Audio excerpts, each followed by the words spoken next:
نحمدہ و نصلی علی رسولہ الکریم اما بعد فاعوذ باللہ من الشیطان الرجیم بسم اللہ الرحمن الرحیم۔ شروع اللہ کے بابرکت نام سے جو دلوں کے بیت خوب اچھی طرح جانتا ہے جی ساتھیو، آج ہم بات کریں گے کہ ایک ایسی دعا جو ہمیں قبر کے عذاب سے ہمیں محفوظ فرمائے۔ تو جو قبر کا عذاب ہے، خود حضور نبی اکرم صلی اللہ علیہ وسلم کا ارشاد کا مفہوم ہے کہ آپ صلی اللہ علیہ وسلم جب قبر کے عذاب کی بات آتی تھی تو آپ بہت زیادہ رویا کرتے تھے، بہت زیادہ رویا کرتے تھے۔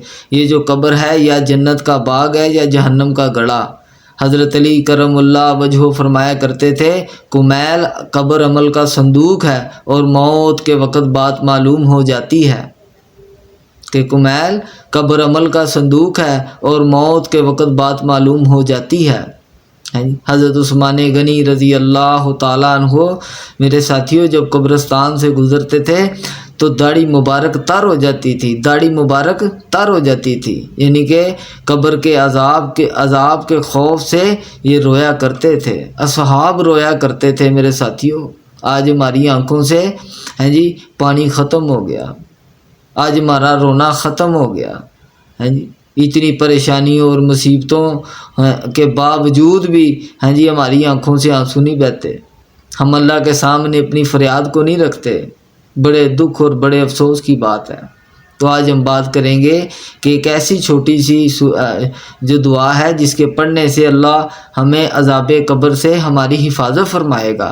وہ دعا ہے اللہم اجرنی من النار، اللہم اجرنی من النار، اللہم اجرنی من النار۔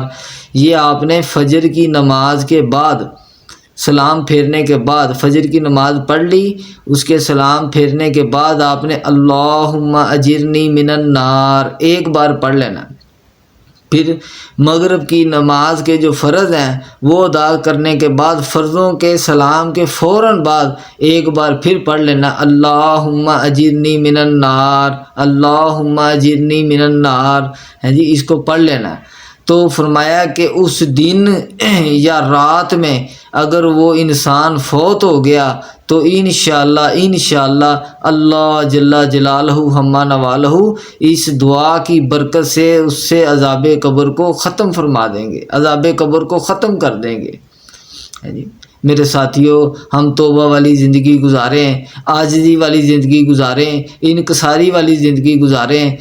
ہم بولیں اے اللہ میں کچھ نہیں، میرا کچھ نہیں، اے اللہ میں کچھ نہیں، میرا کچھ نہیں، اے اللہ تو سب کچھ، تیرا سب کچھ، اے اللہ تو سب کچھ، تیرا سب کچھ۔ ساتھیوں، ہم کیا لے کے آئے ہیں اس دنیا میں؟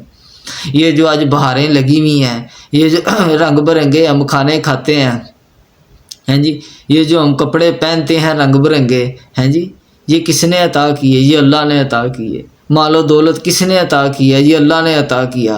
آنکھوں کی بنائی کس نے عطا کی؟ اللہ کی قسم، جن لوگوں کی آنکھوں کی بنائی نہیں ان سے پوچھ کے دیکھو، جو لوگ کانوں سے سن نہیں سکتے ان سے پوچھ کے دیکھو، جو زبان سے بول نہیں سکتے ان سے پوچھ کے دیکھو۔ اللہ نے ہمیں اپنی ساری نعمتوں سے نوازا، ساری رحمتوں سے نوازا۔ ہم غفلت کی زندگی میں پڑے ہیں، غفلت کی زندگی میں پڑے ہیں۔ اس غفلت کی زندگی سے نکلیں، اس غفلت کی زندگی سے نکلیں، اس غفلت کی زندگی سے توبہ کریں۔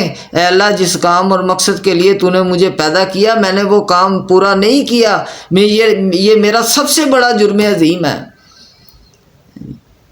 کہ کام کیا تھا؟ کہ لوگوں کو میرا تعارف کروا، لوگوں کو میرا تعارف کروا، کہ آسمانوں کو، زمینوں کو، صحراؤں کو، دریاؤں کو کس نے پیدا کیا؟ ایک اللہ کی ذات نے پیدا کیا۔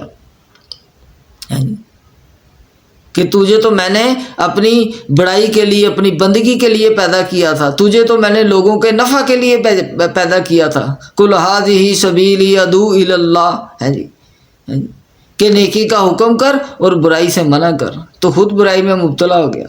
تو اللہ کہتا کوئی بات نہیں، سمندر کی جا کے برابر بھی گناہ لیا، سمندر کی جا کے برابر بھی گناہ لیا، ایک آنسو کا قطرہ اپنی آنکھوں کے اندر نمی کر لے، آنسو کا قطرہ تیری اپنی آنکھ کے اندر پیدا کر لے، سمندر کی جاگ کے برابر جو تیرے گناہ ہوں گے میں سارے کے سارے معاف کر دوں گا۔ میں رب العالمین ہوں، میں رب العالمین ہوں، میں تیری اس معافی کو قبول کروں گا، لیکن یہ معافی دل سے ہو، یہ دل سے ہو، یہ معافی جی زبان سے نہ ہو، دل سے معافی ہو جی۔ تو اقرار کر کے میں جھوٹ نہیں بولوں گا، میں حلال کی روزی کماؤں گا، میں کسی کی غیبت نہیں کروں گا۔ تو مجھ سے وعدہ کر کہ جن اعمال کے نہ کرنے کا میں نے حکم دیا تو ان سے باز آئے گا، پھر سارے کا سارا نظام تیرا ہے کہ خود ہی کو کر بلند اتنا کہ ہر تقدیر سے پہلے خدا بندے سے پوچھے بتا تیری رضا کیا ہے۔ ہم اپنے آپ کو ایسا کریں تو کریں گے نا انشاءاللہ۔ اس کا میں بھی محتاج ہوں، اس کے آپ بھی محتاج ہیں۔ السلام علیکم۔